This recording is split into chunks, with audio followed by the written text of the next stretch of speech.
Et salut à tous et bienvenue pour le premier épisode de la deuxième saison de Des Riffs et des Lettres. Je suis encore accompagné de mes deux chroniqueurs historiques. On est en comité un peu réduit aujourd'hui. Je suis bien sûr avec Nanar. Oui, il s'agit de Nanar, Narmé Sensei, Ménard Thomas Narmé désormais sur Rap Club. T'as écrit des articles récemment ? J'ai écrit un article que je vous invite à aller checker sur ADVM, petit rappeur. Alors, il vient d'où déjà ? Je sais plus. Ok. Mais petit rappeur, le projet s'appelle Moins de bruit que ces démons. Plus Ok. petit ou moins petit que Hamza? En âge plus petit. Et j'ai bien aimé. J'ai essayé de produire un article Ok. qui montrait un peu ses singularités. Ben, Si on vous voulez aller invite, checker ça. On invite tous nos auditeurs à aller écouter ça, à aller Et- lire ça, pardon. Allez checker aussi l'article d'avant de l'ami Hugo sur Famille Nombreuse et leur album non, l'artiste c'est Famille Nombreuse et l'album c'est Z Deluxe, je crois. Ok. Et très sympa, c'est du shit talking français, un peu à la Loto, à la Nobody Likes Birdie. Et voilà, je conseille, l'article est très bien. Nickel. Et sinon, je suis avec Quentin. Bonjour.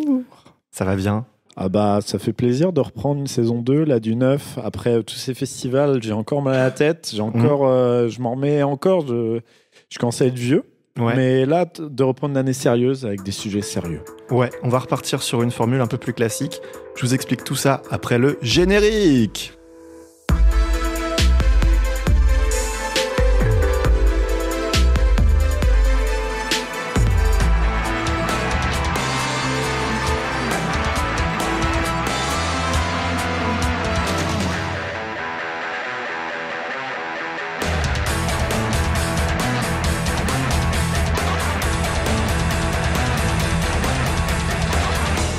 Qu'est-ce qui va changer pour cette deuxième saison de Des Riffs et des Lettres ?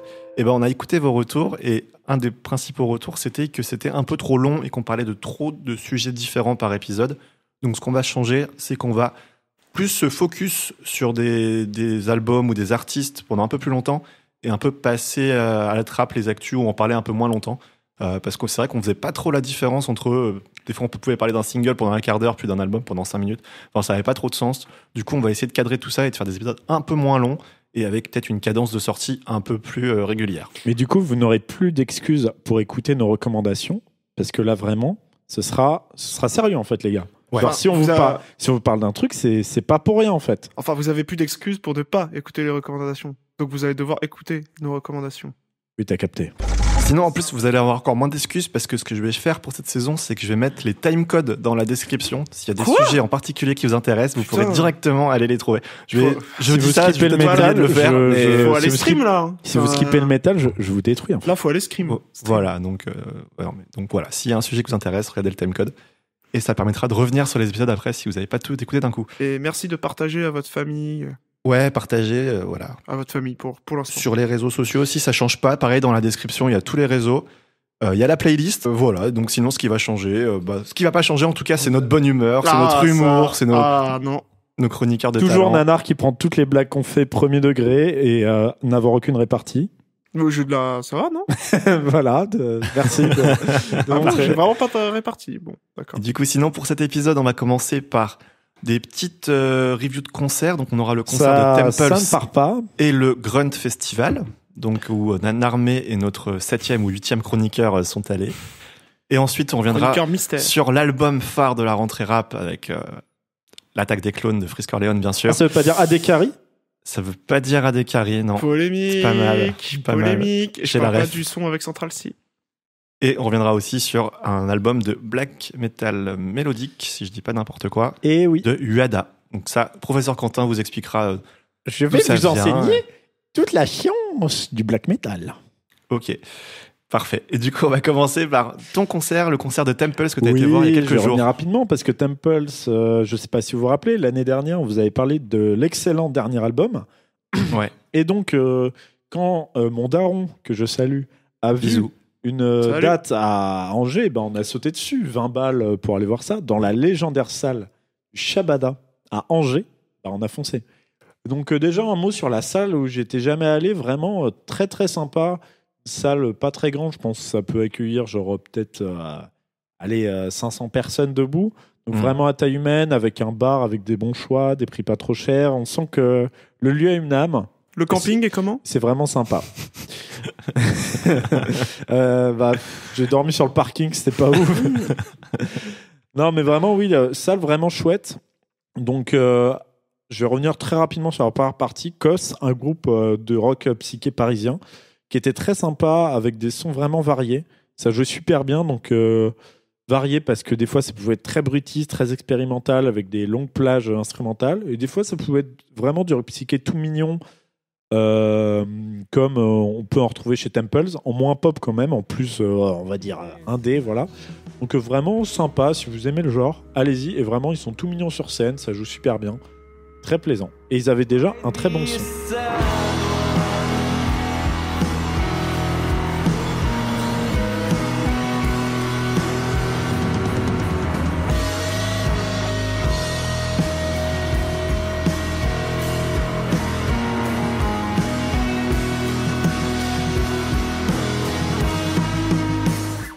Et très bon son, ça a continué avec Temples. Donc je sais pas si ça vient de la salle ou de l'ingé son de Temples, mais en tout cas l'alliance des deux, ça a très bien marché. Vraiment, donc Temples qui nous ont régalé, ils ont joué le dernier album quasiment en intégralité. Donc conseil, si vous allez voir Temples, écoutez l'album qu'ils ont sorti, parce que si vous l'avez pas, si vous aimez pas le dernier album, vous n'allez pas kiffer le concert. Après, si vous kiffez Temples, normalement vous avez aimé le dernier album. Oui. Parce que, bon, mais vraiment, tu vois, par exemple, je l'ai beaucoup mieux aimé que le troisième qui était chouette mais un peu en dessous des autres. Là, celui-là, vraiment très très bien, donc j'étais content. Un son vraiment parfait, nickel, on entendait tous les instruments, y compris le clavier.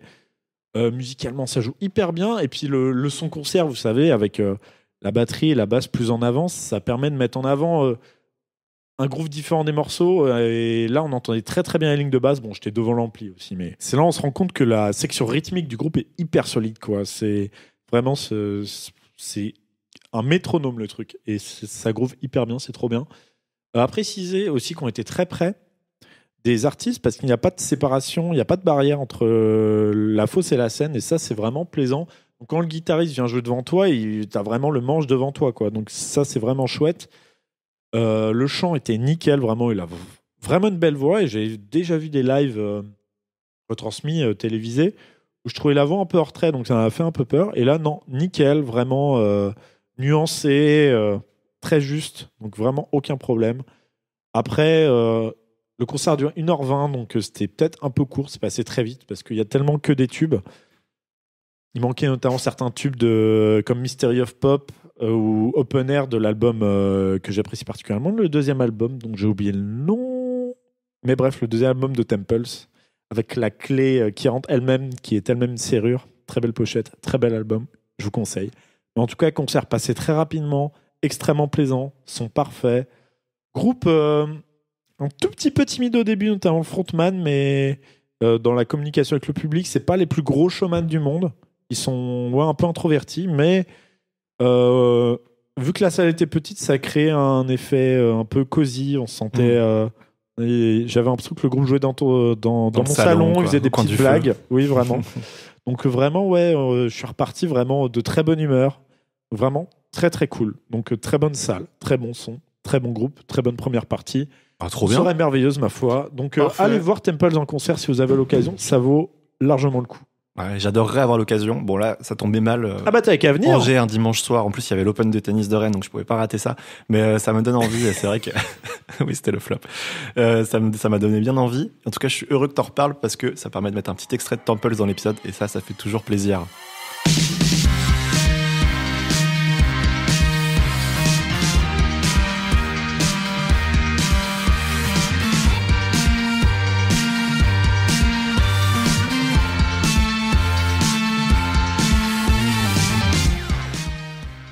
D'ailleurs, on l'a pas dit, mais joyeux anniversaire, Clément. On s'en fout. Oui, c'est l'anniversaire de notre présentateur. Souhaitez-lui, envoyez des messages. Ouais. Sur le meilleur cadeau que vous pouvez lui faire, c'est de partager en masse l'épisode. Et de vous abonner à la playlist. Oh, il est fort. Oh, la disquette. Ok, bah trop bien pour Temples. Maintenant, on va passer au Grunt Festival. Donc, Narmé va vous en parler. C'est un... Parle de la nouveauté de la saison 2. Ouais, c'est ça. En fait, on va faire un petit format un peu spécial. Là, Narmé va vous en parler pendant 2-3 minutes. Mais en fait, il s'est enregistré sur place. Envoyé spécial Avec son micro, avec ses oreilles. Il a écouté ça, il a vu les concerts et il va vous en parler dans un super reportage. Avec qu'on va un faire chroniqueur mystère aussi. avec le le sixième chroniqueur. 8e chroniqueur. Le 12e. Le 12e chroniqueur. Et donc voilà, donc il y aura un petit montage audio des meilleurs passages de. On verra ce que ça donne. Moi, j'ai pas Super, écouté. encore un mode sur le travail. J'ai pas tout Que écouté, de la mais qualité. il y aura des dingueries. Voilà, donc 2-3 mots sur le Grand Festival. C'était ton premier? Figurez-vous, voilà, une pluie battante. Oula. Non, pardon, je voulais tenter un truc. Vas-y. Non, bah, J'ai pas coupé ça. Je suis allé en bus parce que je suis pauvre à Paris, retrouver mon chroniqueur mystère, et on a débarqué au fort d'Aubervilliers, qui est un truc un peu bizarre à Aubervilliers. Ah bon? Je comprends pas trop, genre ils sont en train un peu de construire des bâtiments autour, et il y a une espèce de truc de spectacle, on dirait à moitié un chantier. Enfin bon. Bref. Annie Dingo, en somme. Mais c'est sympa. Alors c'est le 2e Grand Festival. Moi j'étais allé au premier avec le chroniqueur mystère. C'était déjà au premier? Oui. Oh, le puriste. Le puriste. La différence, j'ai les Est-ce que t-shirts. c'était mieux avant? La différence, c'est que celui de l'année dernière, il y avait 15 jours. Et là, il y avait 2 jours. Donc, c'était sympa. L'année dernière, moi, je trouvais l'année dernière, il y avait un truc assez fort dans cette édition. C'est que c'était vraiment... disons qu'avec le Covid, les années 2020 et tout, on vu vraiment émerger toute une nouvelle scène du rap underground, un peu via les réseaux, notamment Twitter, etc. Et c'était vraiment une édition qui les mettait vachement en avant, 2 ans après, avec des gens comme... merde, je me rappelle plus. Agent Crack. Agent Crack, Meiro, non, Ness, je sais pas s'il y était. Non, Agent Crack, Ness, Implacable, Meiro, etc. Donc il y avait vraiment un côté extrêmement, je sais pas, jouissif quoi, de voir cette nouvelle scène faire ces scènes. Parfois c'était sa première, 2e scène des artistes. Donc c'était vraiment cool. Et puis ça me montrait aussi que Grunt pouvait rester un média un peu dans l'air du temps, malgré c'est quand même le média qui a permis de lancer un peu Nekfeu et la bande. Il y a eu le Rap Contenders et tout, mais ils sont aussi fait connaître par les freestyles sur Grunt. Le freestyle de Boomer, là. Voilà, et il y en a qui sont devenus absolument mythiques. Et donc cette 2e édition, bah c'était tout aussi bien. Alors là, on avait une programmation un petit peu différente. Il y avait vraiment une volonté de mettre en avant pas mal d'artistes qu'on dit un peu hyper pop. Alors, on peut peut-être m'engueuler, ces artistes se mettraient pas là-dedans, mais je pense à Mandy Spy, je pense à Theodora, enfin plus du côté R&B chanté, enfin dans cette hybridation là qui existe t'as dû maintenant kiffer, dans le toi. rap new gen.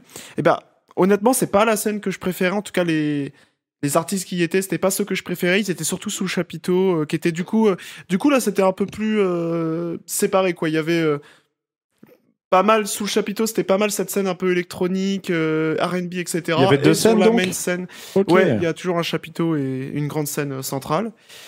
Et voilà. Et donc bon, pour en dire 2 mots, la programmation, elle était quand même hyper intéressante. Évidemment, c'était moins l'espèce de best-of qu'il y a eu l'année dernière où vraiment t'avais tout le monde, mais il y avait quand même beaucoup de gens intéressants, genre des gens comme Amo, Malo. Moi, Malo, j'ai adoré. Vous verrez dans l'extrait.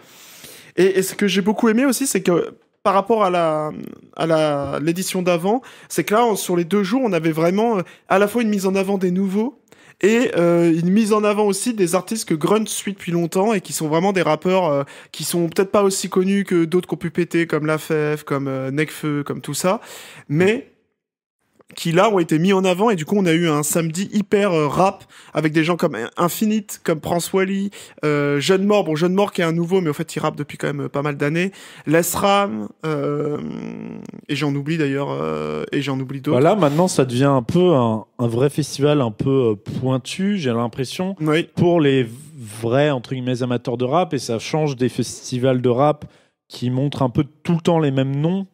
Oui, là c'est clair. Bah, c'est un peu l'adjectif que je mettrais sur le Grunt Festival là après 2 éditions, c'est pointu quoi. C'est à la fois des gens qui suivent. En fait, ce qui est intéressant, c'est que c'est des gens qui suivent la nouvelle génération, ce qu'elle propose musicalement, les nouvelles têtes, etc. Et à la fois des gens voilà qui viennent aussi pour des têtes d'affiche un petit peu plus anciennes, des gens qui sont aussi dans un rap beaucoup plus traditionnel. Infinite, c'est pas du tout le rap de Celug par exemple. C'est pas le rap de Rally. Non, mais c'est ça qui est bien, c'est pas voilà. non plus sectaire, ça s'ouvre à toutes les formes voilà, de l'hyper-pop à la boom-bap, au Voilà. boom-bap de boomer, et c'est ça qui est cool, parce Donc que c'est ça la variété du rap aujourd'hui. Oui, c'est vrai. Et donc voilà, donc un festival très pertinent, pas trop cher. Le son était mieux que l'année dernière, assez étonnamment. Et voilà, je peux que recommander d'aller à la 3e édition si elle a lieu. Je pense qu'elle aura lieu. Voilà. Ok, bah Ok. merci Et Marmé. petit shout-out à Jean Morel, l'animateur historique de Grunt, qui arrivait pour présenter les concerts en hurlant. Et au fur et à mesure de la journée et de l'heure, il était de plus en plus Alcoolisé. Amoché et il avait de moins en moins de voix. Et voilà. Ok. Et alors tous les artistes étaient les meilleurs, ses frérots depuis des années, les meilleurs rimeurs et tout. Donc bon, au bout du 5e meilleur rimeur de France, tu ne sais plus ce que tu dois croire. Tout le monde sait que c'est toi, Normé. Ah, Évidemment. yo yo. Bah, merci pour ce petit résumé. Et puis, on va pouvoir lancer tout de suite les extraits de ces React en live. Salut à tous. On est au Grunge Festival avec l'homme qu'on ne présente plus, Oui, le chroniqueur mystère. le chroniqueur mystère, Hugo Robert Extra 666. Voilà, suivez-moi sur les réseaux, j'écris des articles, je parle de musique, de rap, parce que j'adore le rap. Il est hyper pertinent. Le public du festival en un mot, En un mot, blanc. jeune. Ah oui, jeune. Il voulait dire jeune. Moi, je rajouterais peut-être un petit Yankee, mais pas tant que ça. Alors, c'est quoi ton avis sur Ahamo, le Suisse? Amo le Suisse nous a ébouillanté. Ébouillanté, c'était très chaud. Non mais c'était beaucoup Malgré trop la chaud. clim. Malgré la clim, on est sointant, genre c'est vraiment Ah là là, incroyable. je suis une montagne de sueur. Il est si chaud qu'il nous a fait une petite reprise de volée en plein concert sur un gobelet. Allez, check le Twitter. Check le Twitter, Robert Extra 666 pour une vidéo. Exclu des riffs et des lettres. Voilà. Mais non, très, très un mot chaud, le très Suisse. chaud. Ouais. Et Les sons traite. sont efficaces, ça rappe bien, il a une putain de bonne énergie. Oui, clairement. Bah juste l'énergie quoi. Et tu vois, par rapport à Outi, genre, le mec il a envie d'être là. Ahamo, il a envie ouais. d'être là. Outi, tu sens, il est là. Bon, Amo il a rappé tous ses textes, il faisait rapper les autres. C'est non, j'ai hâte de le voir en concert honnêtement. Je vais aller le voir. Gênes, c'est quelqu'un qui a un univers qui en très peu de projets a beaucoup dévoilé sur sa vie. Il parle beaucoup de, je sais pas, d'amour. Il parle beaucoup de ses parents. Donc voilà, c'est aigu, chantonné, c'est un peu autotune. Il y a pas mal d'autotune, mais pas, il chante pas avec l'autotune, mais c'est très produit, c'est très new gen. Tu voilà, vois, c'est très new gen. pour ce que ça veut dire. Voilà, on parle beaucoup, tu pourrais expliquer plus tard, mais on parle beaucoup de sa personne, voilà qu'on a souffert, quelque chose un peu émo. Et en fait, tu vois sur scène arriver un mec qui vraiment on dirait un trentenaire, fan de Booba, chauve, barbu, casquette à l'envers, t-shirt de hockey. C'est ton pote avec qui, tu vois, tu t'écoutes du rap le soir ou tu l'invites boire une bière, c'est vraiment lui quoi. Voilà. Il paraît hyper normal en fait. Et le gars, normal. Et du coup, le gars, il rappe trop bien. Enfin, vraiment, il est moins mélo. Je trouve qu'il est moins mélo que sur des versions album et tout. Et ça marche hyper bien. Et ça marche super bien sur scène, en fait. Je suis d'accord. Et après, peut-être petit défaut. Moi, en tout cas, ce que j'aime moins sur des morceaux électro, bon bah, c'est des morceaux pour danser et tout. Voilà, bon, il fait danser la foule, c'est cool et tout. Ah, mais t'es dur. Mais en tout cas, le gars s'est rappé et c'est vrai que moi, je m'y attendais pas. Je pensais vraiment qu'il allait rester dans quelque chose de très mélo. Et en fait, non, il kick bien et tout. Moi, je rajouterais qu'il a quand même une belle écriture et je me demandais un peu, pour moi, Jeune, c'est un peu le truc que t'écoutes dans ton coin pour bader un peu.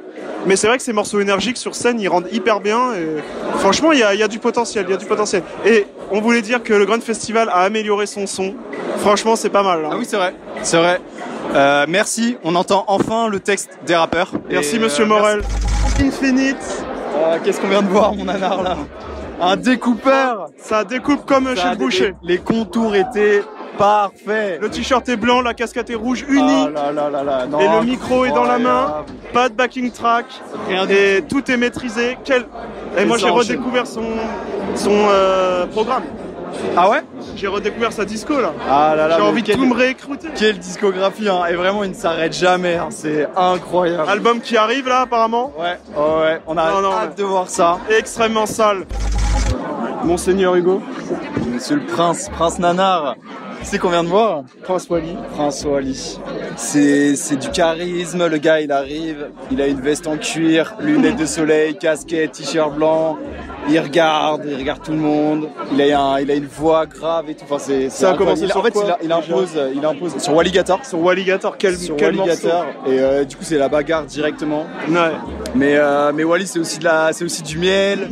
C'est des amis aussi, des invités. Il y a eu un exclu avec Ness. Ouais.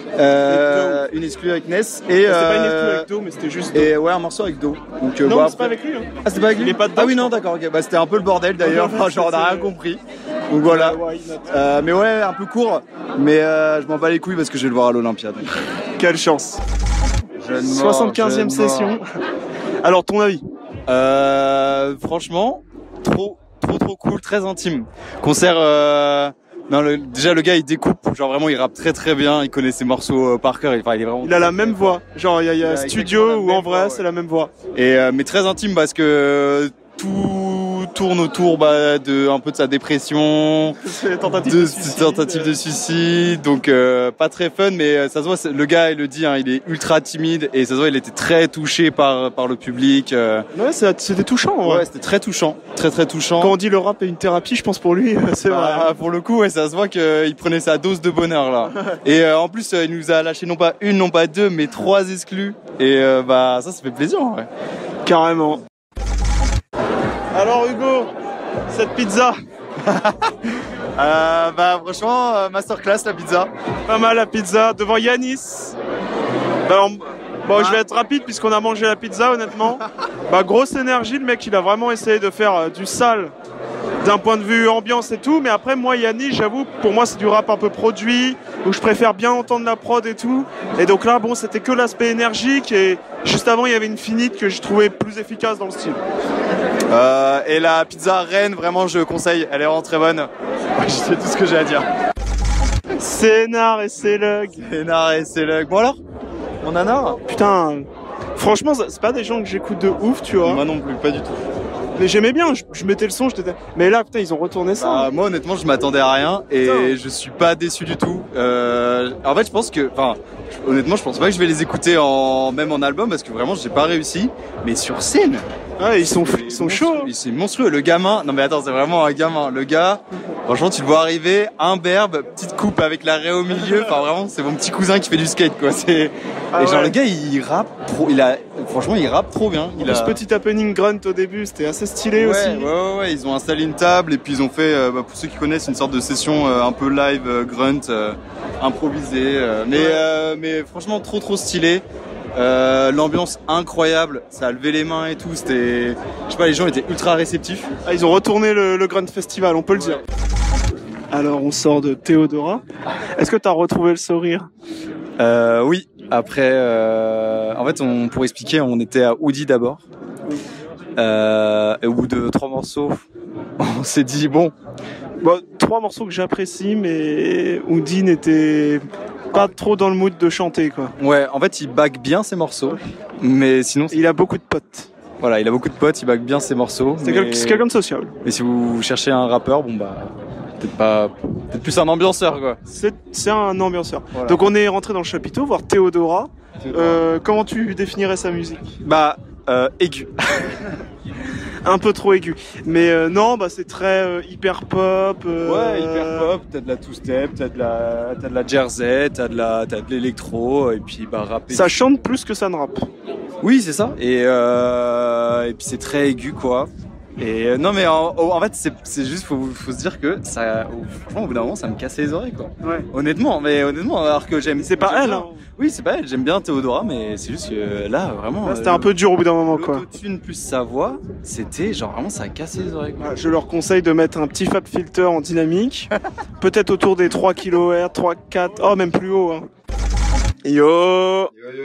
On est le samedi, toujours avec le chroniqueur mystère. Le lendemain de la première journée du festival. Voilà, hier soir on était un peu def, trop fatigué, ouais. Du coup on n'a pas réact tout de suite, mais là on va réact à Malo, oui, MAL.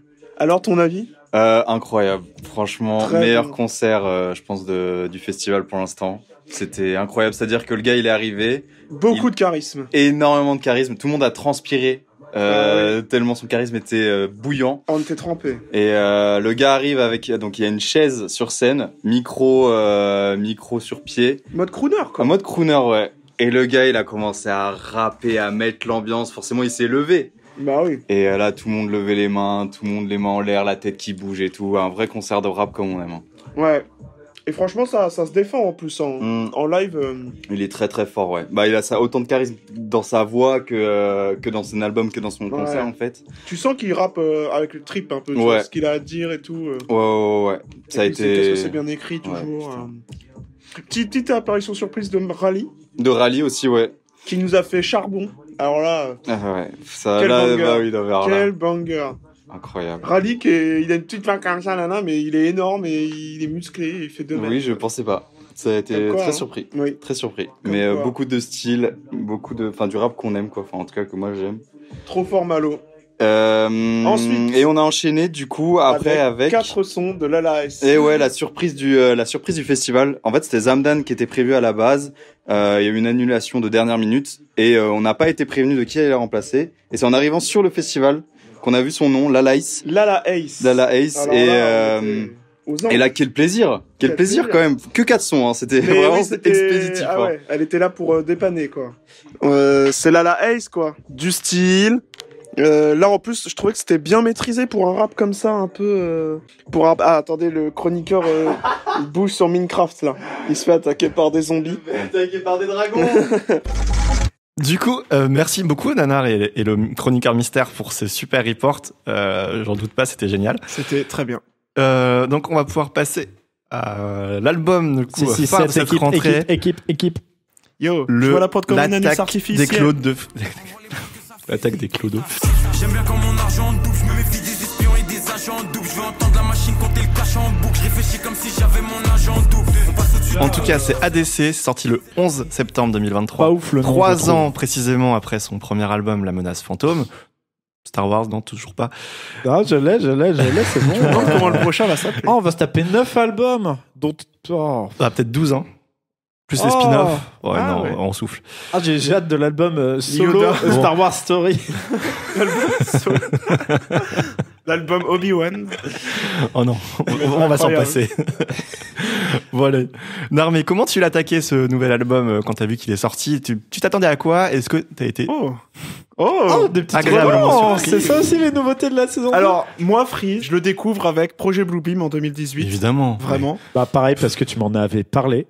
Ah, t'as vu, il Et reconnaît. qui n'a pas C'est découvert oui. Freeze avec Projet Blue machin en 2018? Bon, Projet Bluebeam, qui là vraiment était un album qui honnêtement m'avait beaucoup marqué, parce que bah là pour le coup c'était vraiment un peu, tout le monde a un peu découvert Freeze. Oui, il a C'était la fait claque, des, il a c'était fait la des surprise. projets avant, il a fait des projets avant, mais c'est un peu le projet qu'il a mis sur la carte. Et voilà, c'était vraiment la marque de fabrique de Freeze qui s'installait, et même d'ailleurs du 667 dans son ensemble. Le côté Équipe. référence permanente au complot. On découvrait aussi sur l'album un peu Osiris Jack, toute sa clique. Et les prods de Flemme. Ouais, c'était Flemme à l'époque déjà. Il y avait Oui, déjà. ça ouais, devait ouais. être Flemme.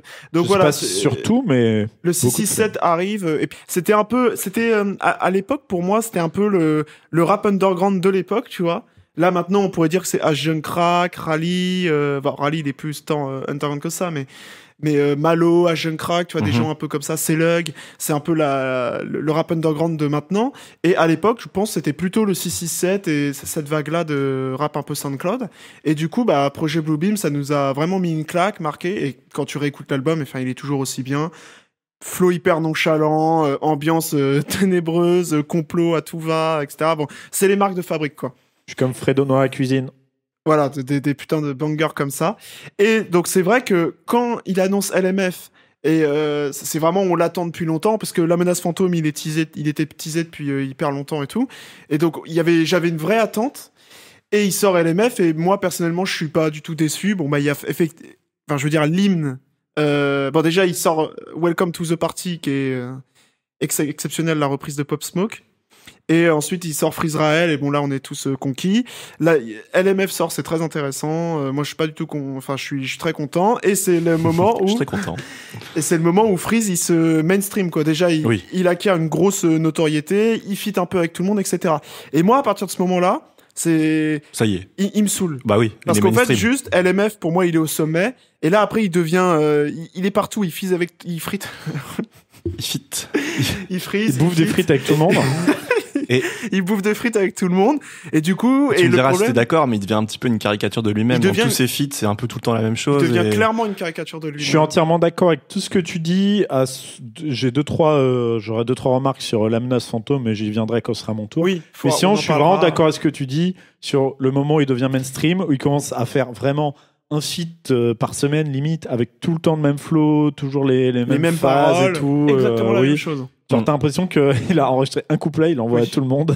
Et tout ça, c'était pour poser le contexte qui nous mène à l'annonce d'ADC en Mm. 2023. Et moi, j'avoue, j'ai aucune attente. Je suis en Bah mode, oui, du coup. là, c'est bon, Freeze, il m'a gavé. Rappelons-nous qu'il a sorti l'année dernière, je crois, un album commun avec H22, qui est vraiment qui a pas du tout marqué les esprits, qui était et justement qui Ouais, je laissait l'avais un oublié. peu craindre, Tu me l'apprends. qui laissait un peu craindre. Bah justement, en fait, Tu me le réapprends. c'est un album commun où les deux sont un peu des caricatures d'eux-mêmes, quoi. C'est-à-dire, il y a rien qui sort vraiment du lot. Et tout. Ouais, c'est vraiment, ils ont posé plein de freestyle C'est ça. sous shit dans une cave et sous ligne Oui, c'est et vraiment voilà, ils l'ont ça. sorti. En 2023, voilà, moi, j'avoue, j'avais pas d'attente. Je vois Freeze. Pareil, j'étais en mode bon. Je suis en mode On va voir, ce sera sûrement bien, mais ce sera chiant. Moi, juste pour revenir sur Ouais, mon rapport à vas-y. Freeze, il est assez proche du tien. J'ai découvert juste un peu après toi parce que tu m'en avais parlé. J'ai été vraiment pas mal conquis sur Projet Bluebeam, sur l'ambiance qui s'en dégage et sur le côté underground qui me plaisait bien. Toi, t'aimes bien quand c'est underground, hein, quand ça a pas beaucoup d'auditeurs et tout. Non, dit-il. en vrai, c'était déjà écouté quand même par pas mal de Oui. monde. C'était connu. Après, LMF est sorti. Il y a les bangers que j'ai kiffé, mais en vrai, c'est un album que j'ai pas tant écouté que ça. Notamment, Ah, c'est d'accord. je l'ai trouvé plombé par des feats vraiment chiants, des morceaux souvent trop longs, l'album trop long, des morceaux un petit peu inutiles, des expériences musicales des fois un petit peu pas terribles. Notamment, on pense à R.I.P. Pop Smoke, franchement, ça alourdissait l'album. Enfin voilà, je suis assez mitigé sur La Menace Fantôme, et il y avait aussi deux autres trucs qui m'ont gêné. Et c'est important que je les introduise maintenant parce que ça va quand même pas mal conditionner mon avis sur l'album ADCari. D'une part, déjà, je trouve l'ambiance qui commence un peu à disparaître du fait de la mainstreamisation de Freeze, d'une part, et aussi des prods des morceaux un peu bressons, lents, qui commencent à tous se ressembler, et des prods qui progressent pas et qui restent les mêmes, et ça commence à devenir redondant, alors qu'au contraire les bangers ils font que progresser, devenir plus efficaces et tout, être mieux mixés, etc. Freeze Rael, hymne incroyable. Et aussi d'autre part par certains propos, donc ça on y reviendra je pense, qui sur LMF commençaient à devenir lourds, le côté complotiste forcé, et puis avec aussi des propos un peu lourds. On pense au morceau Peine de mort, où le refrain c'est en peine de mort, bon. En même temps, t'invites Alpha 520, genre. Oui. On va en reparler aussi de ça. C'est compliqué. Donc voilà, des petits tous ces trucs en fait cumulés faisaient que je commençais vraiment à en avoir marre et que LMF m'a pas comblé. Du coup, j'avais quand même des attentes sur ADC qui étaient est-ce que les défauts vont être amplifiés ou est-ce que les défauts vont être corrigés? Pas Voilà. facile de répondre à ça. Donc, voilà un petit peu la problématique sur laquelle j'ai envisagé cet album. Donc, tu peux commencer, à donner ton avis plus en détail sur le projet. Et puis, je rebondirai, je pense, sur ce que tu diras. Bon, Allez, je vais vas-y, Narmé. essayer de segmenter. Je vais d'abord parler je vais pas trop parler là des propos et tout. Je vais plutôt rester d'un point de vue musical, par exemple, parce que je Ouais, trouve. on va commencer par ça, je suis d'accord. Je trouve que ADC, quand même, se distingue dans la discographie de Freeze, parce que là, on a un album beaucoup plus énergique. Moi, c'est vraiment ce qui me revient, c'est que là, on a les bangers s'enchaînent. On a des sons un petit peu à la Freeze à l'ancienne. Là, je les ai notés. Mais on en a 3, quoi. Un son comme Amérique du Sud, C'est Chill Up et Argent Noir Part 3. Voilà, qui sont des sons très lents, nonchalants, très bressons. Et justement, des sons où, bon, ils me régalent dans cet album parce qu'ils sont plus rares, mais effectivement, si tu les prends en soi, c'est vraiment la formule Freeze classique. Bah, justement, je suis sur ces morceaux. Moi, justement, ils m'ont saoulé du fait que je trouve déjà cette formule-là commencer à s'essouffler et à perdre de son âme sur LMF. Et là, je trouve c'est encore pire. Déjà, les prods, c'est pas les plus inspirés. Là, c'est pas plus évolutif. Je trouve il apporte rien. C'est pas des mauvais morceaux en soi, mais juste, je sais pas, je trouve la magie opère moins. Et qu'en comparaison avec justement les bangers qui sont vraiment très réussis, les morceaux énergiques et qui changent un petit peu de ce qu'ils nous avaient proposé avant, avec aussi des flows, genre les flows énergiques, genre sur ces feats avant, il y avait toujours le même flow et j'en avais marre. Alors que là, justement, il a vraiment travaillé ses bangers pour proposer autre chose en termes de flow. Et du coup, ça m'a vraiment surpris et fait du bien. Alors qu'à l'inverse, je trouve que sur ces morceaux calmes et bressons, sans être mauvais, je trouve qu'il est encore en pilote auto. Et j'étais un peu déçu. Alors, je suis d'accord avec toi, sauf que justement, comme dans cet album, il y en a que 3, je trouve qu'ils viennent équilibrer un album qui, par contre, à côté de ça, l'album, c'est que des patates tout le temps, quoi. C'est banger sur banger, avec un Freeze qui, en plus, moi, je trouve, découvre... Déjà à préciser, il n'y a aucun feat, il est en solo sur Oui. tout. D'ailleurs, on l'a pas dit, mais c'est vrai que par rapport à LMF, la moitié de l'album, c'est des feats. Là, il est en solo. L'album c'est est plus 40 court minutes, aussi, ouais. C'est 40 minutes. Et c'est un format qui lui réussit bien. Et surtout, notre Freeze, le Freeze, il a découvert les refrains efficaces. Il a découvert les flows beaucoup plus à l'avant du temps, beaucoup plus chirurgicaux même, j'ai envie de dire. D'ailleurs, c'est... Il pouvait déjà faire ça un petit peu avant, mais... Ouais, mais c'est beaucoup plus rare. Là, c'est oui, quand même... je suis d'accord avec toi. Là, sur l'album, on a 8 sons, c'est ça, quoi. Et là, on a quand même des trucs genre Shafkat. Bon, Shafkat qui est un peu le... J'ai noté, le Shafkat, Ancelotti, K-pop, Voldemort. Voldemort, excellent. K-pop, c'est extraordinaire. Ouais. Alors, Voldemort, moins, tu vois. J'ai bien kiffé. C'est plutôt le son que je mettrais... Je l'ai pas noté, que j'ai moins écouté. Mais voilà, et c'est ça, je trouve que c'est quand même une direction. Franchement, moi, j'attendais pas forcément Freeze là-dessus. Bon, Shafkat le laissait deviner, mais t'as vu, juste après, il y avait Amérique du Sud, qui est un bon son, mais qui, voilà, est beaucoup plus dans la vibe traditionnelle du Freeze. Et du coup, là moi, il me régale, et là, j'ai envie d'écouter d'autres choses de Freeze là-dessus. Et pour rester sur une vibe un peu comme ça, originale d'un point de vue musical de ce qu'il fait, les 2 derniers sons, donc Jour de plus, la Two-Step et Lamborghini Benny, voilà, c'est des sons qui font plaisir aussi, qui sont pour le coup vraiment sur des cadences différentes, ou d'ailleurs il se livre un peu plus, on parlera des propos après, mais il se livre un peu plus, voilà, on sent une ouverture un peu plus de lui-même par rapport à sa foi. Je suis d'accord que ce que j'ai noté en plus par rapport notamment à l'album précédent, c'est que les tests musicaux et les prises de risque sont cette fois réussis. C'est vrai. Que soit il y a un morceau en boom bap, bon il a déjà fait de la boom bap avant, mais il nous a quand même pas habitués à ça, il est réussi. C'est Shilap, c'est ça? Oui, j'ai oublié de noter le nom du morceau. C'est pas la Two Step, Jour de plus, qui est réussi et qui est une bonne respiration dans l'album. Donc ouais, ça pour le coup vraiment cool. Moi, c'est vraiment les plus que j'ai notés. Après, déjà saluer, il y a un truc là qui est dans la continuité, mais que je voulais quand même noter, c'est quand même le travail de Flemme au mix et à la prod, qui est dans la lignée des précédents. Mais moi, je trouve Flemme, je t'interromps 2 secondes, mais ouais, vas-y. Flemme, je suis d'accord qu'en fait, il a une formule. Genre, t'entends la prod de Flemme, tu dis oui, c'est du Flemme. Genre, en plus, tu sens même qu'il utilise un peu les mêmes drums, les mêmes VST. Mais c'est quand même un mec en 2 accords, en 3 drums qui font tchic-tchic. Il te pose une ambiance. Et moi, je trouve qu'il n'y a pas trop d'autres beatmakers qui arrivent à faire ce qu'il fait, quoi. Même si. Ouais, mais c'est toujours la même, quoi. Moi, vraiment, je suis d'accord. Calme. Et je trouve que c'est trop simple. Et en même temps, en fait, Flemme, quand il va à fond, il fait des trucs incroyables. Et genre, quand les prods se permettent de s'envoler un petit peu, comme notamment dans l'outro, c'est formidable. Mais il y a trop de moments où, là, je voulais mettre en avant le mix dans ce que je disais, qui est vraiment très bon et peu d'albums sonnent aussi bien. Notamment la voix de Freeze. Notamment la voix, l'utilisation des reverbs, même dans les mélodies, alors que tout reste très, très précis, très audible.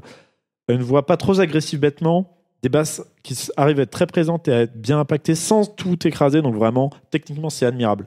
Mais on va dire artistiquement, dans la proposition en termes d'ambiance, il y a trop de prods qui s'envolent pas assez, en fait, qui restent trop dans des boucles, dans des patterns très, très identifiables. Sur 4 minutes, et vu que les flows sont très lents en plus, moi je trouve qu'il manque un truc sur beaucoup de sons. Je suis en mode c'est dommage, c'est bien, mais en fait après 3 albums à faire ça, moi je trouve qu'il faut aller plus loin.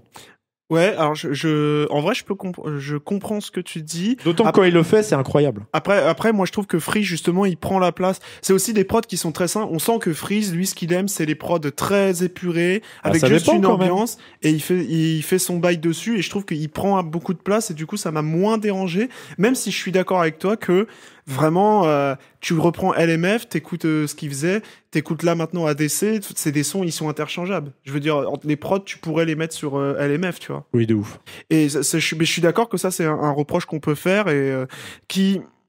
Après, le côté un peu bref de l'album, il est pas bref, il fait 40 minutes, c'est normal maintenant, mais ça fait qu'on s'en lasse moins. Alors que dans LMF, pareil, on s'en lassait un peu plus parce que le truc, il fait 1 heure, il est long, il y a...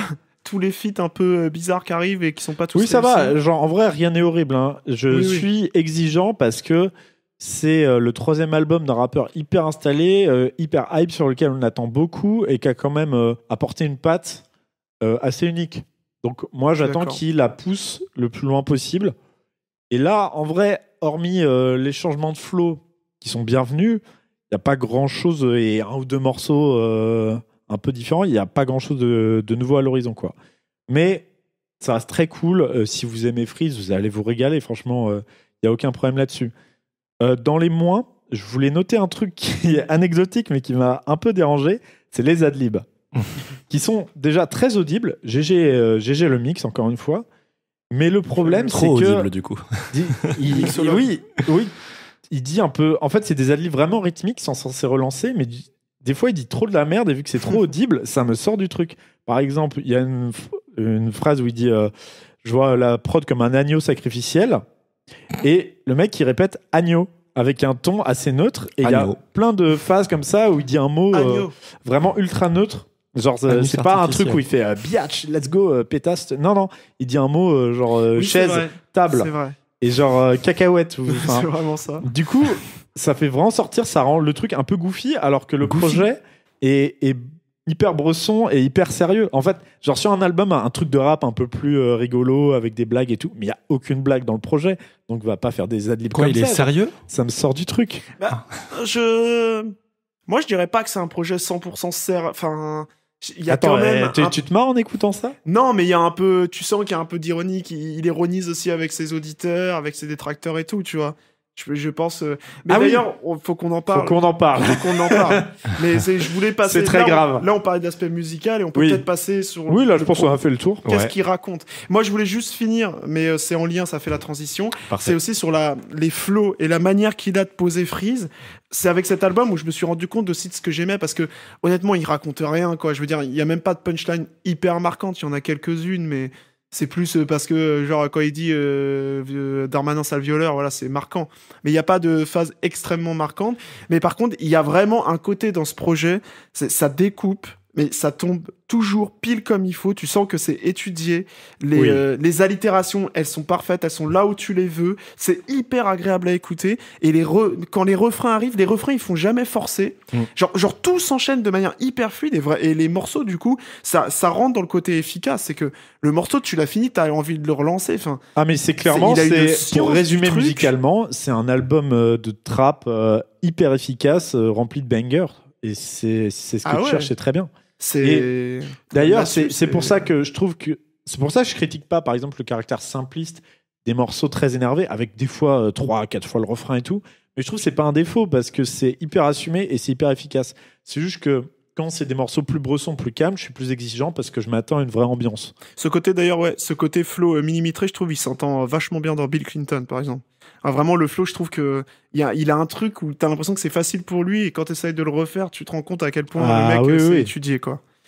Voilà. Bon, maintenant, on peut passer aux propos. Et je pense qu'on est d'accord pour dire qu'il force avec ses extraits de JT, ses provoques permanentes. Surtout qu'ils sont tous, j'ai remarqué en le réécoutant, au début j'étais en mode il y en a trop tout le temps. C'est surtout sur la première moitié de l'album. Oui. En fait, il n'y en a pas dans le reste. Oui, il y a vraiment les 4-5 premiers sons, il y en a à chaque fois. Ouais. La MW2, l'intro, la moitié, c'est des extraits. Et vraiment, il y a deux problèmes dans ça. Déjà, je trouve musicalement, c'est pas pertinent. Justement, à la place d'une prod qui s'envole, qui propose quelque chose, il laisse la boucle tourner et il met un extrait de JT. Donc, une fois l'effet de découverte passé, ça te saoule. Tu as juste envie de skipper. Et ça. Les extraits disent la même chose, à part le truc qui est un peu à part, c'est l'interview du Roi Enoch qui est assez marrant. Qui est extrêmement pertinente.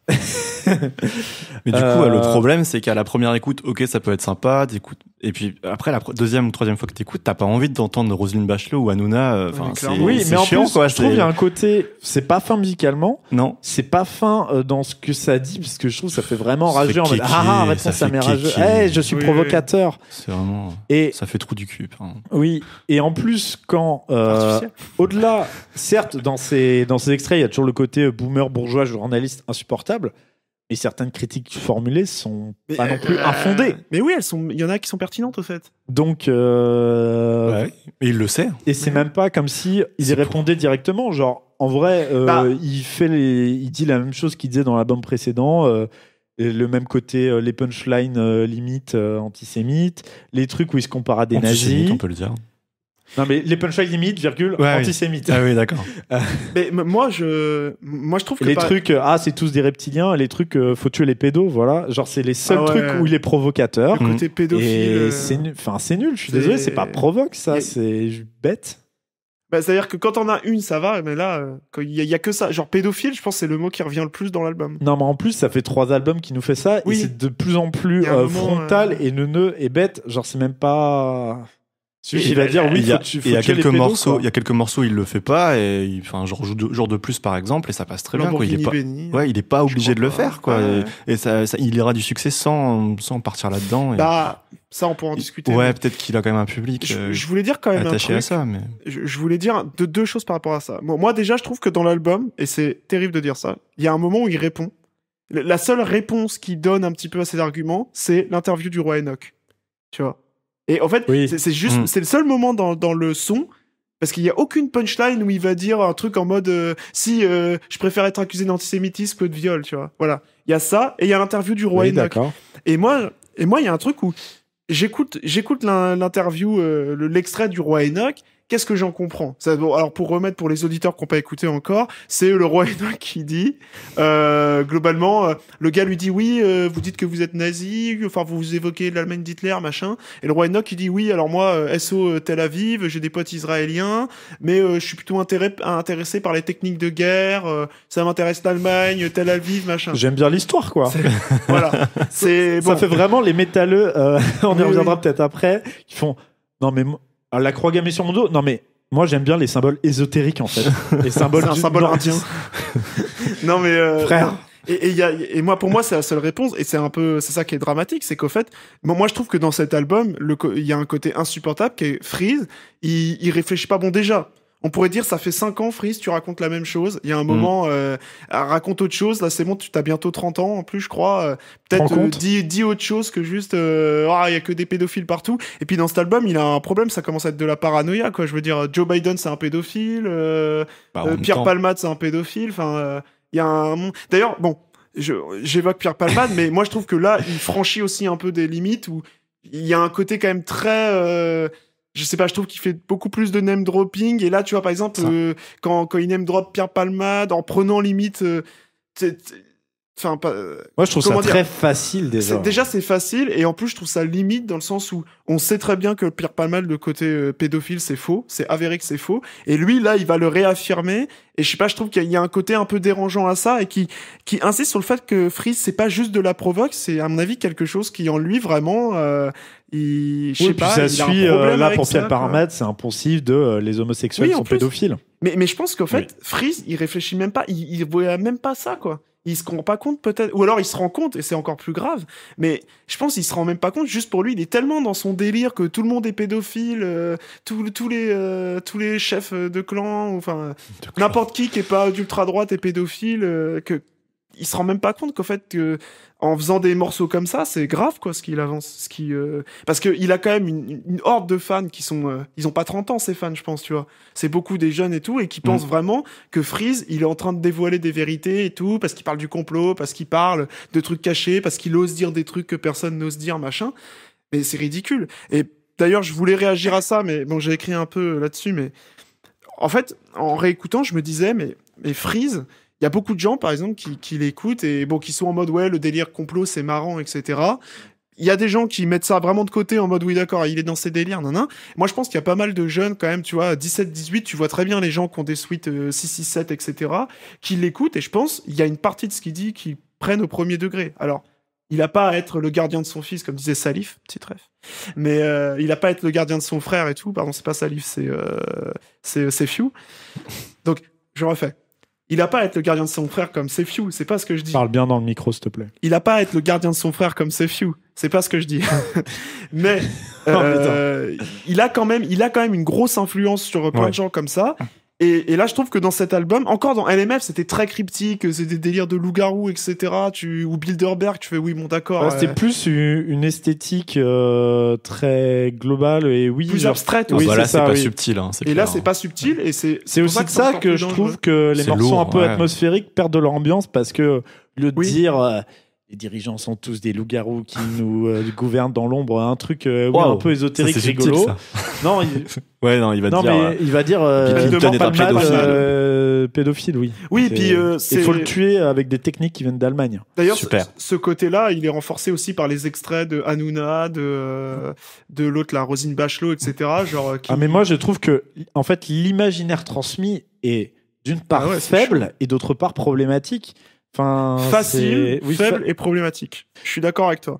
Et moi, je voulais dire là-dessus, c'est un album qui a l'air plus ancré dans le réel que ses autres albums, dans le sens où il y a beaucoup plus de références à des gens qui existent, tu vois. Il y a ces extraits de journaux, etc. Je suis d'accord. Mais en fait, quand tu écoutes Freeze, quand tu vois ce qu'il raconte, ce qu'il écrit, c'est un mec qui ne parle qu'en métatexte, qu'en référence, en fait. Oui. Tous ces textes, c'est juste une accumulation de références à 3 univers, le foot, le jeu vidéo et les sables de luxe, moi je dirais le rap en général, tu vois. Le rap. Et en fait, tout ce qu'il dit, bon, moi je suis pas sûr qu'ils disent grand chose, mais tous ces textes, c'est que des références. Et c'est que des trucs en mode des armes, parce qu'il y a joué dans MW2, le zombie qui marche parce que c'est un truc de Days Gone. En fait, tout ça, ça produit quoi? Pour moi, Freeze, c'est quelqu'un, juste, il est H24 chez lui, sur son PC. Un geek digit 25. Voilà, c'est vraiment une espèce de geek qui est H24 sur son PC et c'est quoi son expérience du monde à Freeze? C'est à travers ça, quoi. C'est à travers le rap, à travers les jeux vidéo et à travers sûrement ses potes qui le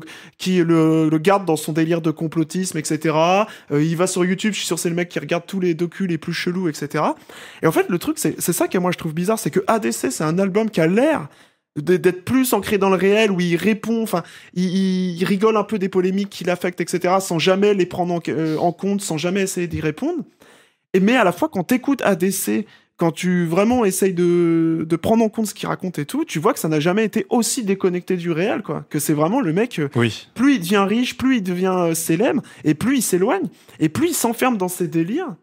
Et moi, j'ai un côté où l'extrême droite idéalisme, hein, S.O.B. Godot.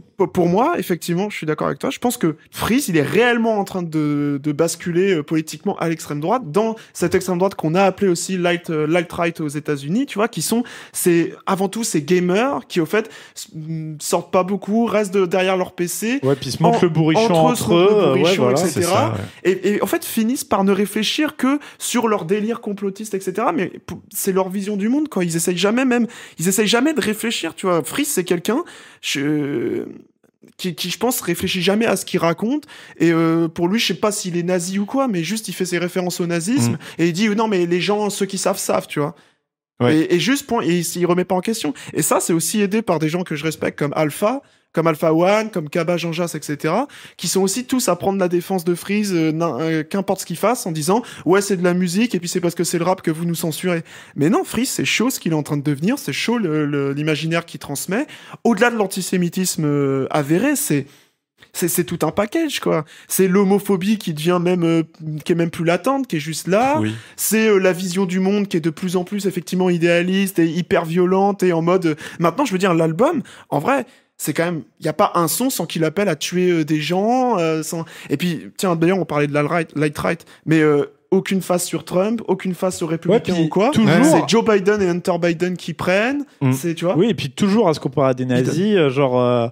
Tu sais, même Fuck c'est négro comme l'ultra-droite, que des punchlines comme ça. Et là, maintenant, il se compare que à des personnes d'extrême droite. C'est ça. Alors qu'avant, il y avait le côté, oui... Même si j'ai plus les phases, mais... Dans SO Congo, il y a la question du Congo, il y a ce truc, cette critique qui est un peu chez certains antiracistes, qui est très critiquable, mais de dire, on parle beaucoup de, par exemple, la Shoah, mais on parle pas des massacres au Congo. Il y avait ce truc-là dans LMF, il y avait ce truc-là dans Projet Bluebeam, ça a complètement disparu d'ADC. Non, même, tu vois, il dit des trucs genre, j'arrive raciste comme Jean Messia. Oui. Mais il dit ça, mais je sais pas.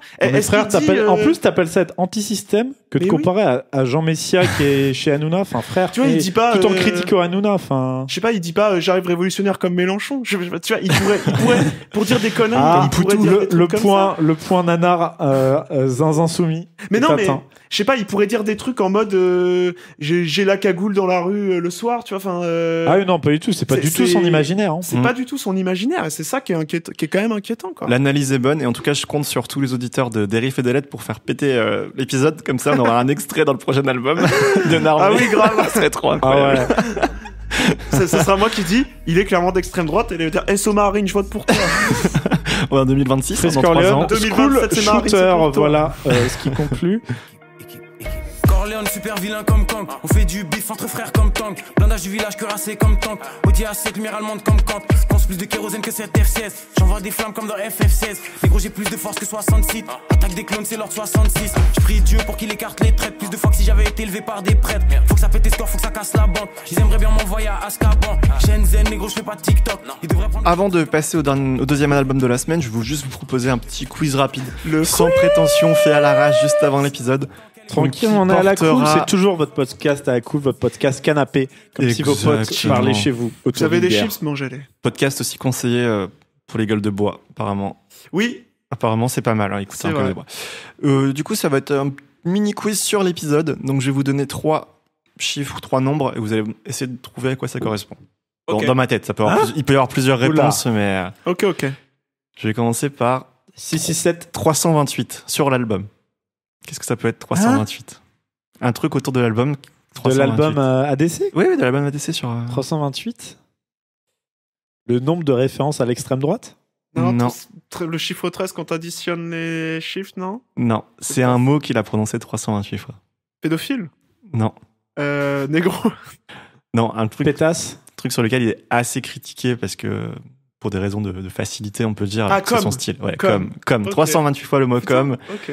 Et c'est Ça a beaucoup. digué Rap Miner sur Non, Instagram. non, j'ai juste vu un tweet qui disait ça. Un fact. Un fact. Et apparemment, c'est 70 de plus que dans l'album précédent. Donc, Alors qu'il est court. beaucoup plus court. après, il y a- Ah ouais, putain, c'est fou. Après, il y a moins de feats. parce que j'allais y venir, le nom suivant, c'est 0. Bon, comme le nombre de Nombre de feats feats. de l'album. Ouais, c'est vrai que c'était un peu surprenant parce que dans le précédent, il en avait beaucoup. Après, ce qu'on peut pas se dire, c'est parce qu'il a fité avec la Terre entière et qu'il avait envie de parler tout seul à un moment. Bah, en fait, il y a un Ou, truc où Projet Bluebeam, il fit avec toute sa team 667. LMF, c'est 667 Ses influences. plus ses influences. Et là, effectivement, c'est en mode. Et là, c'est bon, Je il suis s'est tout seul élevé et au-dessus de des la conneries. Ah masse. ouais, j'aime bien. J'aime bien l'idée. Et le dernier, pas du tout évident, mais 11. le titre, le nombre de titres de morceaux. l'album? Non, il y a 13 morceaux. Ah. 11 septembre. Pas mal, mais c'est pas ça. Ah, ok. Mais pas mal. 11. C'est des références à. Enfin, Ah, 11 références au nazisme. non, 11 noms. 11 noms de. De français, politiciens français, non? Non. De personnalités françaises? Non, de personnalités. Mais 11 pas politiques. extraits de JT. Non, ça aurait été trop, mais je pense qu'on a bien fait 5-6. 11 personnalités américaines? Non, 11. 11 pédophiles. Non, 11 footballeurs. Et ça Le me fait foot, beaucoup il est- rire parce que je sais que vous aimez pas du tout le foot et du coup, dès que vous entendez des noms, vous devez même pas capter que c'est un C'est qui footballeur. Ancelotti?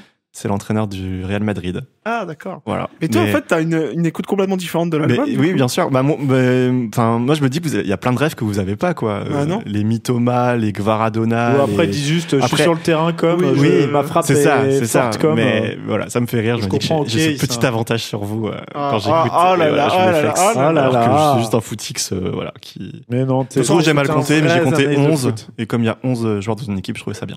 Stylé, Je pense que stylé. c'était pas fait exprès. Mais c'est mon côté complotiste. 11 sur le rinté comme Maradona. C'est- Je Pas sais ce mal, que je pas dis. mal. Je tape un ballon comme Ronaldinho, voilà. Professeur Quentin peut vous parler du black metal mélodique. Allez, Ah, c'est parti pour le bonjour, cours. On va professeur écouter Quentin. religieusement et Oui, j'ai rien à on dire. posera nos questions après si on en a. Alors en fait, je vais vous parler son de cahier. UADA. Donc UADA, Mignon. UADA, c'est un groupe donc fondé en 2014 à Portland, donc un groupe plutôt récent. Américain. Donc des Américains, des bons vieux Américains, ça faisait longtemps Des qu'on n'avait pas parlé Amerlocs, d'Américains, qui fait partie donc de ce que souvent est appelé la nouvelle scène des années 2010 du black metal. Mais déjà pour savoir ce que c'est que cette nouvelle scène, qu'est-ce que exactement le black metal, quelles sont ces différentes scènes? En fait, le black metal, c'est un genre qu'on évoque souvent par vague et qui est apparu comme beaucoup de sous-genres de métal au cours des années 80, qui est apparu assez progressivement. En fait, qui a une évolution des styles les plus agressifs et qui se caractérise par déjà une ambiance sombre, une prod qui peut être un peu dégueulasse, un peu caverneuse, et par des références à l'occultisme, au satanisme, des thèmes assez sombres mais plus mystiques. Quand par exemple le death metal, c'est des thèmes sombres mais par la violence, qui va parler plus des serial killers, plus des sujets gore. Voilà. Là, non, on est plus dans le côté, on va dire, ésotérique et voire philosophique, du mal, entre guillemets. Et du coup, effectivement, musicalement, ça va s'exprimer différemment. En fait, il va être moins, quelque part, agressif, mais plus badant musicalement. et aussi plus, comment je pourrais dire ça, plus atmosphérique et plus diffus de la violence. Et donc du coup, il y a eu une première vague dans les années 80, la deuxième vague qui a apparu dans les années 90, qui a aussi permis au genre de se diviser. Parce qu'évidemment, comme tous les grands sous-genres de black metal, il a 1 milliard de sous-genres. Et particulièrement le black metal, qui est un genre qui est beaucoup sujet aux expérimentations, pour tout un tas de raisons dans lesquelles je ne vais pas revenir là, mais notamment du fait que c'est souvent des visions d'un seul artiste, il y a beaucoup de one-man band, donc déjà ça pousse à la radicalité, et aussi parce que c'est un peu la surenchère de qui va être le plus bizarre, qui va être le plus bresson, qui va être... Il y a vraiment un concours... y compris des fois qui va être le plus problématique. Ça a des bons et des mauvais côtés. Et du coup, pour revenir rapidement sur les sous-genres principaux, il y a donc le black metal, c'est scindé donc en black metal atmosphérique avec des guitares beaucoup plus vaporeuses, des morceaux beaucoup plus longs, beaucoup plus de reverb, des morceaux qui sont beaucoup plus des sortes de cocons musicaux.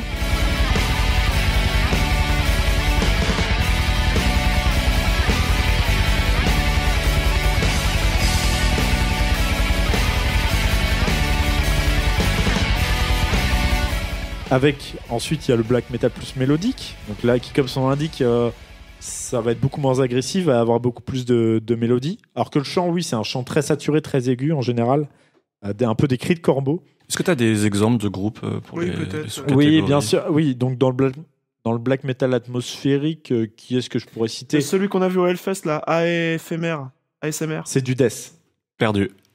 Et mélodique. Bien essayé. Il y avait mélodique, mais pas. Oui, non, mais de ouais. atmosphérique, on peut citer Summoning, on peut citer Oui. on peut citer, dans un cas un peu particulier, mais Alceste, qui mélange avec le shoegaze, donc avec encore une influence d'autres, ce genre de groupe. Sinon, donc dans le black mélodique, ce qui est très connu, c'est Dissection. Dissection, putain. Et donc, c'est oui, joyeux. Toujours. avec des morceaux beaucoup plus entraînants.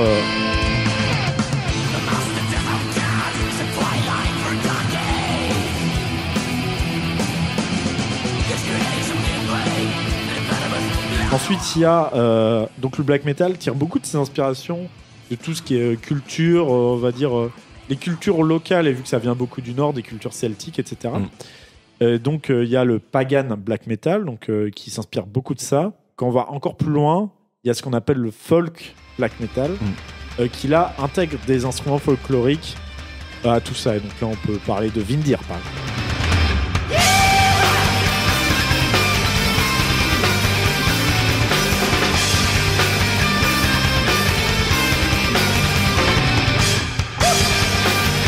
Ce qui est bien, c'est qu'il y a toujours 1000 sous-genres et tout. 1000 sous-genres, 3 groupes à chaque fois. Là, il y en a beaucoup plus en vrai. C'est juste que là, je les ai pas en tête comme ça. Et il y a aussi, pour finir, le War Black et un peu lié le Brutal Black qui là va mettre l'accent sur l'agressivité. Et là, on peut penser à Marduk, un groupe très connu de la genre.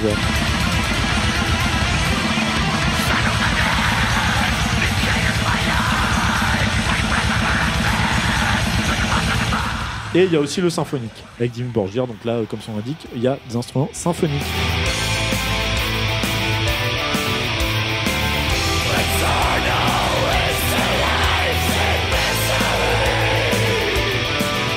Et du coup, en fait, pourquoi je vous parle de tout ça ? Donc là, tous ces sous-genres qui sont nés dans les années 90, aujourd'hui, ils ont été beaucoup digérés. Et donc, du coup, on est arrivé à une scène moderne qui se retrouve qui a en héritage tous ces groupes et qui, du coup, a tendance à un peu tout mélanger, à tester beaucoup de choses, ou alors aller très loin dans des trucs très spécifiques, hyper nichés. Mais là, cette scène-là, avec des groupes donc comme Uada, comme Mgwa, comme aussi Batushka, ils ont tendance à un peu, tout mélanger. Genre, c'est un petit peu agressif, mais pas trop. C'est un petit peu atmosphérique, mais pas trop. C'est un petit peu cérémoniel, pagan, mais pas trop. C'est mélodique, mais pas trop. Bon, Uada, c'est quand même pas mal mélodique, mais ça mélange tout ça pour en faire une sorte de condensé de toute l'histoire du black metal en certains albums. Du coup, c'est pour ça que je trouvais intéressant à présenter cet album. Je vais en revenir plus en détail dessus, mais parce que, et sur cette scène-là en général, parce que c'est un peu sorte de résumé. Donc déjà, je trouve, pour découvrir le genre, c'est très bien. C'est déjà assez accessible. C'est pas des trucs hyper nichés, hyper bizarres, des groupes qui tentent des trucs, mais c'est pas forcément maîtrisé, mais du coup, c'est intéressant, mais du coup, il faut avoir les codes de machin pour comprendre. Non, c'est un espèce de package hyper bien fichu, hyper limite... On parlait de l'album de Freeze là, qui est très calibré. Bah, là, c'est un petit peu pareil. Genre, on sent qu'ils ont réfléchi à leur truc et ils savent comment faire des morceaux de black metal efficaces. Donc, c'est assez cool là-dessus pour quelqu'un qui découvre. Et c'est pour ça aussi que ces groupes ont beaucoup marché, parce que les nouveaux auditeurs de black metal, les auditeurs de metal, les jeunes qui découvrent, sont en mode « Waouh, mais c'est trop bien ce truc, j'ai jamais entendu ça. » Et du coup, c'est des groupes qui ont beaucoup... connu des élans de hype. Et par exemple, pour Yuada, donc c'est leur 4e album. Les 2 premiers sont assez vraiment réputés, sont assez cultes dans la scène. Et c'est vrai qu'ils sont très très efficaces. Et depuis, ça divise un peu parce que la formule commence à montrer ses limites et que les 2 derniers albums, par exemple, il y a eu des critiques. J'ai vu du bon comme du moins bon. Et du coup, là, cet album-là, par exemple, ce qui marque, c'est des morceaux qui peuvent être très, par exemple, avec des mélos principales très léchés. Par exemple, à The Dark Winter. Et avec ou Crépuscule Natura, mais alterné avec un riff très punk qui fait penser au black metal des débuts, où c'était très, on va dire, ça venait des tripes, quoi. Et c'était des mecs qui savaient pas forcément ultra bien jouer. Donc les riffs sont assez simples, avec des da-da-da-da-da-da-da-da. Et ça a continué. Genre, c'est vraiment le black metal, voilà, dans son spectre, entre un truc très léché, très, très réfléchi, très très élitiste, c'est-à-dire je vais vous sortir le meilleur plan de guitare, le truc qui va vous toucher en plein cœur. D'un autre côté, le truc qui dit je vais cracher ma haine sur le monde et je vais paraître Satan et je vais faire un riff de débile enregistré dans une cave.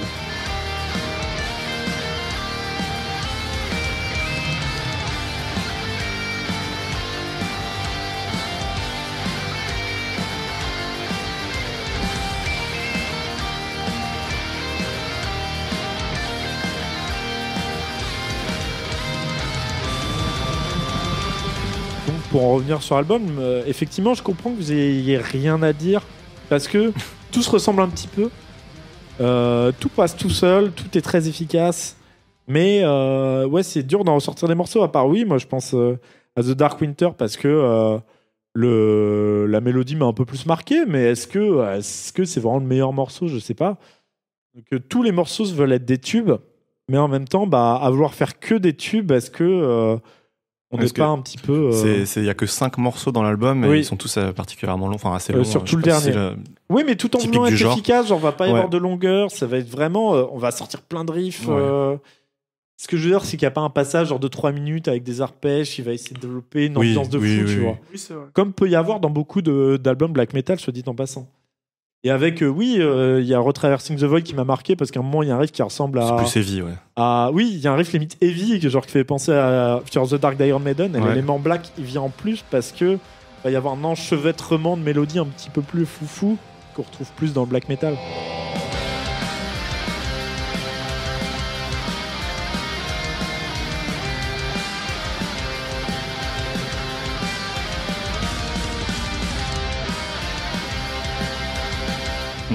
Ouais, ça je l'ai noté aussi, ouais, j'ai bien aimé ce moment. Oui, le moment est assez efficace. Voilà, il y a des moments qui vont ressortir, mais c'est plus dans un flux où on va retenir des riffs en particulier, des passages, mais... Moi, je m'attendais, quand tu m'as parlé de black metal mélodique, à être plus marqué par les mélodies. Et justement, je sais pas si c'est spécifique à cet album ou au genre, oui, mais... j'ai une explication. Mais j'ai pas été... voilà, il y en a aucune qui m'a vraiment marqué, ou alors en mauvais, parce que certaines, j'ai trouvé assez agaçantes, notamment dans le premier morceau, je sais pas, il y a un moment où... Ah ouais, je sais pas, ça m'a un peu saoulé, ouais. Un peu saoulé, peut-être aussi sur un autre morceau, le dernier, je sais plus. Mais... justement sur la question de l'efficacité, les premiers albums, je les trouve plus simples, mais du coup paradoxalement plus efficaces. C'est-à-dire que là, dans cet album, il va y avoir beaucoup d'enchevêtrement de mélodies, de mélodies mélangées, de trucs. Il y a pas de motifs qui reviennent.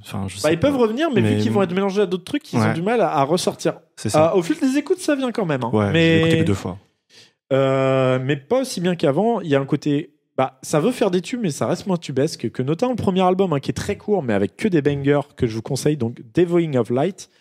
Mais parce que voilà, en fait, il y a une certaine tension entre efficacité et raffinement, et entre trop de mélange de trucs que je trouve, ça a du mal à trouver son identité. C'est juste, je suis en mode, c'est une bonne copie de black metal, mais je trouve le black metal, son identité, c'est de tenter des trucs, d'être hyper radical sur ses propositions, quitte à faire des trucs bizarres, quitte à faire des trucs trop longs, quitte à faire des trucs difficiles à écouter.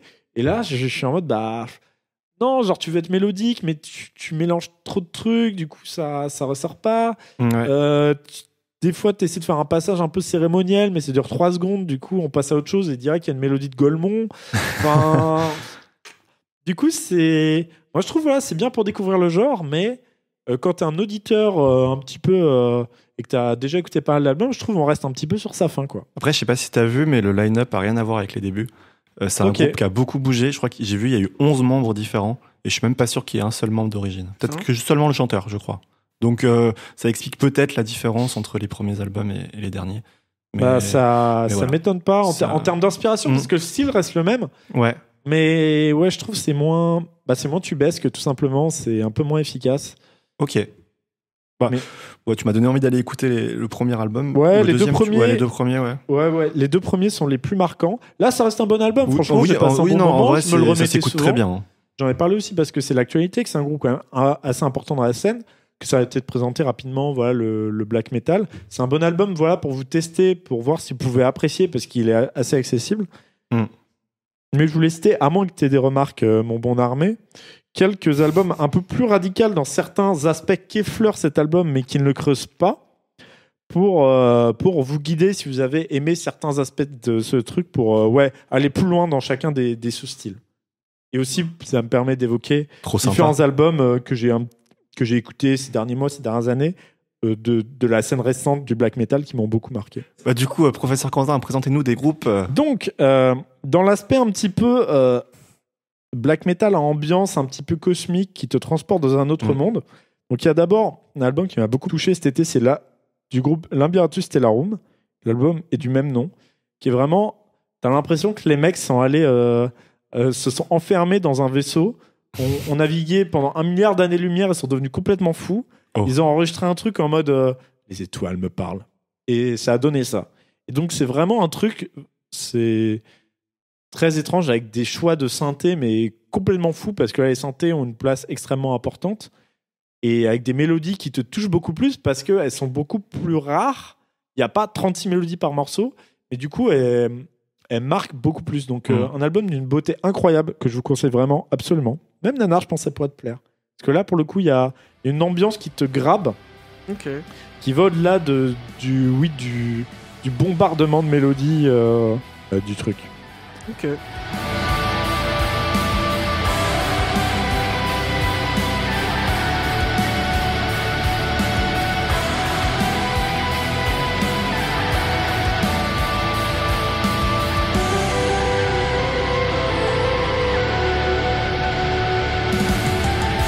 Par contre, si vous avez aimé le côté épique de cet album, je peux vous conseiller Mistras, qui est dans un délire très épique, médiéval, plus lofi dans la prod, et avec...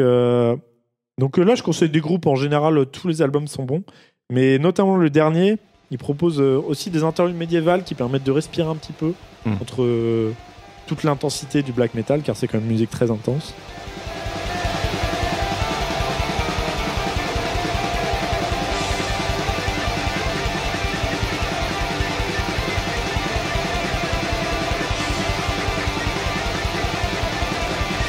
Ensuite, dans le côté, si vous avez aimé un peu, au contraire, le côté chaotique, vous êtes assommé de riffs, de trucs, il y a des groupes comme Ezoctrillium, avec un black cérémoniel très très bizarre.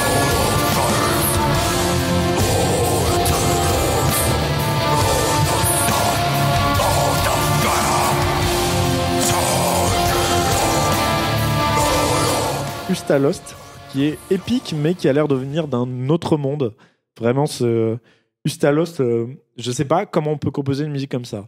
Vraiment, c'est le genre de groupe, je suis en mode, comment un humain peut se poser et sortir ça. Vraiment, c'est absolument étrange. C'est peut-être l'IA. C'est le contraire de l'IA.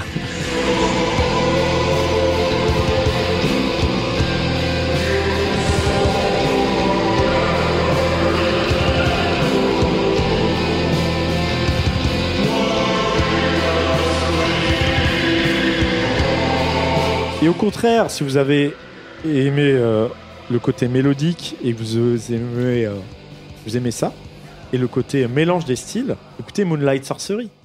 Mais dans un côté beaucoup plus efficace pour le coup, et beaucoup plus marquant, et plus soft.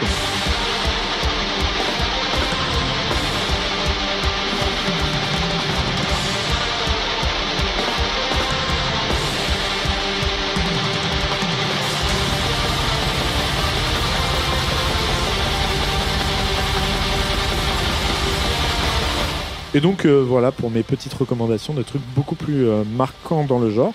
Donc vous l'avez compris, Uada c'est un album que j'ai apprécié, mais en fait comme c'est aussi pour ça que j'ai pensé, parce qu'on a d'abord pensé à Freeze qui était l'évidence en termes d'actu, mais en fait quelque aussi une sorte d'album que je trouve très efficace, mais auquel il manque un truc pour être un classique, pour être un très bon album, pour être un truc qu'on retiendra vraiment de l'année. Donc voilà, en fait c'est pour moi finalement un épisode un peu en demi-teinte. Les deux albums on commence doucement, voilà, on commence en douceur. Mais du coup, c'est intéressant. C'est ni incroyable, ni mauvais, mais du coup, ça permet des avis nuancés et je trouve vous avez de la réflexion à vous mettre dans le cerveau. J'espère que cet épisode vous aura rendu plus intelligent. Enfin, en tout cas, moi, après l'avoir enregistré, je suis plus intelligent. Je n'ai pas été nourri matériellement, j'ai faim, mais spirituellement, je suis rassasié. Mais du coup, moi, je vais pas avoir de recommandations parce que j'en ai déjà donné beaucoup en fait. Mais, ah oui, la reco de son épisode. Vous allez vous régaler. Mais si vous en avez pour conclure, moi, j'ai envie d'une petite recommandation. Qu'est-ce que je me mets dans les oreilles là cette semaine ? Alors cette semaine, j'ai pas réfléchi. Dans les oreilles, tu peux te mettre. En vrai, j'ai écouté l'album d'un gars qui s'appelle Furlax, qui est sorti en août. Toujours les meilleurs pseudos dans tes recommandations. C'est pas extraordinaire, mais c'est un peu smooth. J'ai bien aimé. Et sinon, il y a un truc de jazz là, parce que moi, en gros, en ce moment, j'ai un délire. C'est que pour écouter autre chose que du rap, je vais sur le site de Pitchfork et je regarde un peu les meilleurs albums 2022 ou 2023. Et je regarde un peu qu'est-ce que par mois ils ont élu comme meilleur album. Donc je découvre un peu des trucs. Et là, j'ai découvert du jazz afro-futuriste qui s'appelle Muva of Earth. Il n'y a pas encore d'album, c'est que des singles, mais c'est pas mal en vrai. Il y a de l'idée,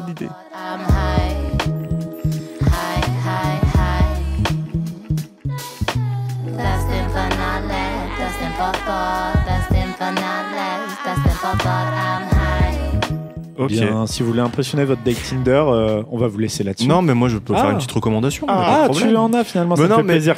Je vous en ai déjà parlé, mais je l'ai pas mis dans la playlist. Et là, j'ai envie de le mettre dans la playlist. Du coup, je vais vous conseiller Monkey 3 et notamment le morceau Icarus qui est incroyable. Voilà, donc, allez écouter ça.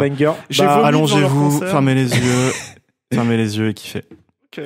Du très bon post-metal. Salut et suivez-nous pour la saison. Un dernier gros mot et je n'expliquerai pas ce que c'est. Écoutez et vous saurez. Allez, bisous. Ça fait plaisir de vous retrouver, les amis. Aïe.